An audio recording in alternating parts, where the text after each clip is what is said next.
بسم اللہ الرحمن الرحیم۔ السلام علیکم viewers, I am Shagufta Bukhari from Dar Arqam school Ahmedpur campus. I will teach you Urdu کوسے قضا جماعت پنجم۔ تو آج ہم جو ہیں وہ ہمارے ساتھ ہیں، ٹاپک جو ہے وہ ہمارے ساتھ ہے کہ ایکسرسائز ورک بک صفحہ نمبر 3 جو ہے وہ حل کریں گے۔ تو یہ جو ہے نا یہ کالم ہم ملائیں گے۔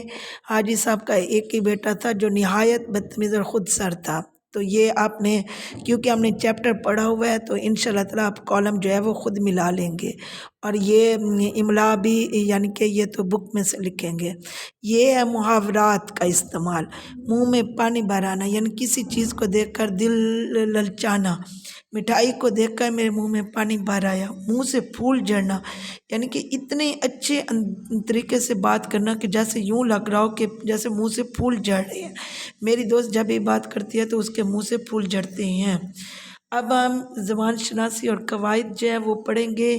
اس میں 2 طرح کے حروف ہوتے ہیں، حروف شرط اور جزا، یعنی کہ ایک شرط ہوتی ہے، اگر تم محنت کرو گے تو کامیاب ہو جاؤ گے، یعنی کہ اس میں محنت شرط ہے۔ جزا کہتے ہیں بدلے کو، یعنی کہ اگر یہ ہو گیا کہ بھئی یہ اگر اسد لاہور جائے گا تو تابش جائے گا، یہ یعنی کہ جزا ہے، اس کا بدلہ ہے کہ وہ جائے گا تو تابش بھی جائے گا۔ اسی طرح حروف شرط ہوتے ہیں اگرچہ، اگر، جوں جوں، گو، جب تک، جبکہ حروف جزا ہوتے ہیں تو تب، مگر، پر، تاہم وغیرہ۔ اس کے بعد یہ نیچے جو وہ دیے گئے ہیں کہ ان کے حروف شرط کو خط کشید کریں یعنی کہ لائن لگیں، اور حروف جزا پر دائرہ لگیں۔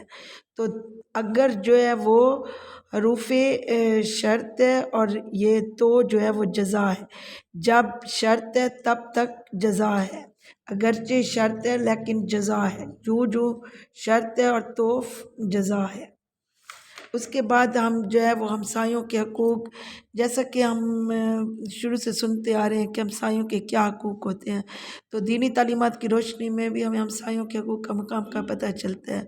اللہ تعالیٰ نے قرآن مجید میں حضرت محمد صلی اللہ علیہ وسلم نے احادیث مبارکہ میں ہمسایوں کے حقوق کو اتنی زیادہ اہمیت بیان فرمائی ہے کہ صحابہ کرام کہتے ہیں کہ ہم ڈر گئے تھے کہ کہیں وہ ہمارے جو مطلب وراثت ہے اس کے حصے دار نہ بن جائیں۔ عام زندگی میں انسان کا تو اپنے بہن بھائیوں، قریب رشتہ داروں کے علاوہ جو سب سے زیادہ واسطہ پڑتا ہے وہ ہمسایوں سے پڑتا ہے۔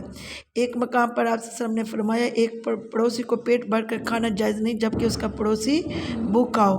تو یعنی کہ اسلام میں ہمسایوں کے ساتھ اچھے تعلق کی بڑی تاکید فرمائی ہے۔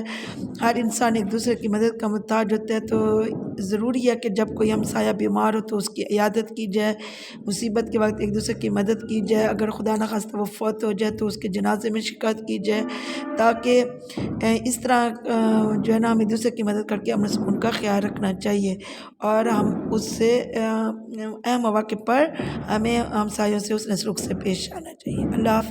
امید ہے کہ آپ کو سمجھ آ گئی ہوگی۔ جزاک اللہ، تھینک یو فار واچنگ۔ اللہ حافظ۔